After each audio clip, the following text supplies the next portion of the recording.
Veg pulao बनवतीये. तर इथं बघा मम्मीने हे 2 छोटे ग्लास आपलं बासमती राईस घेतलेला आहे. तर चला आपण पुलाव बनवू. तांदूळ चांगल्यापणे धुवून घ्यायचे 3-4 वेळा आणि आता हे 30 मिनिटासाठी भिजत ठेवायचे. बघा इथं आपले तांदूळ आता चांगल्यापणे भिजलेले आहेत. तर इथं मम्मीने पाणी गरम व्हायला ठेवलेलं आहे. त्यात चवीनुसार मीठ आणि 2 चमचे तूप टाकलेलं आहे. कढई गरम व्हायला ठेवली आहे आणि ह्यात 2 मोठे चमचे बटर टाकले. ह्यात जिरं टाकूया, थोडंसं जिरं, कढीपत्ता. आता ह्याला मिक्स करूया. आता ह्यात कांदा टाकूया. कांद्याला थोडा गोल्डन कलर येतो ह्यात असं चांगला परतून घ्यायचा आहे. आलं लसूण पेस्ट टाकून घेऊया. आता चांगला गोल्डन कलर आलेला आहे.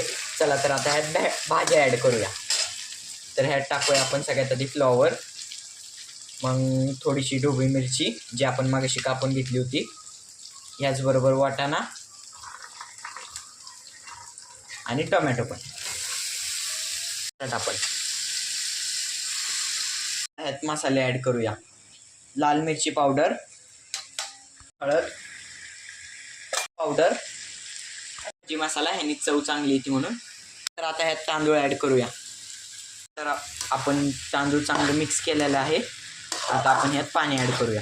मग अशी तूप टाकून गरम केलेलं पाणी होतं ते आता ह्यात ॲड करूया.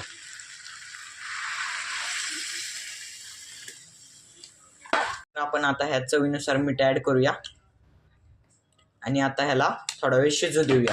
बघू शकता किती मस्त असा पुलाव झाला आहे आपला. आता पुलाव रेडी आहे. आता ह्याच्यावर थोडीशी आपण कोथिंबीर टाकूया.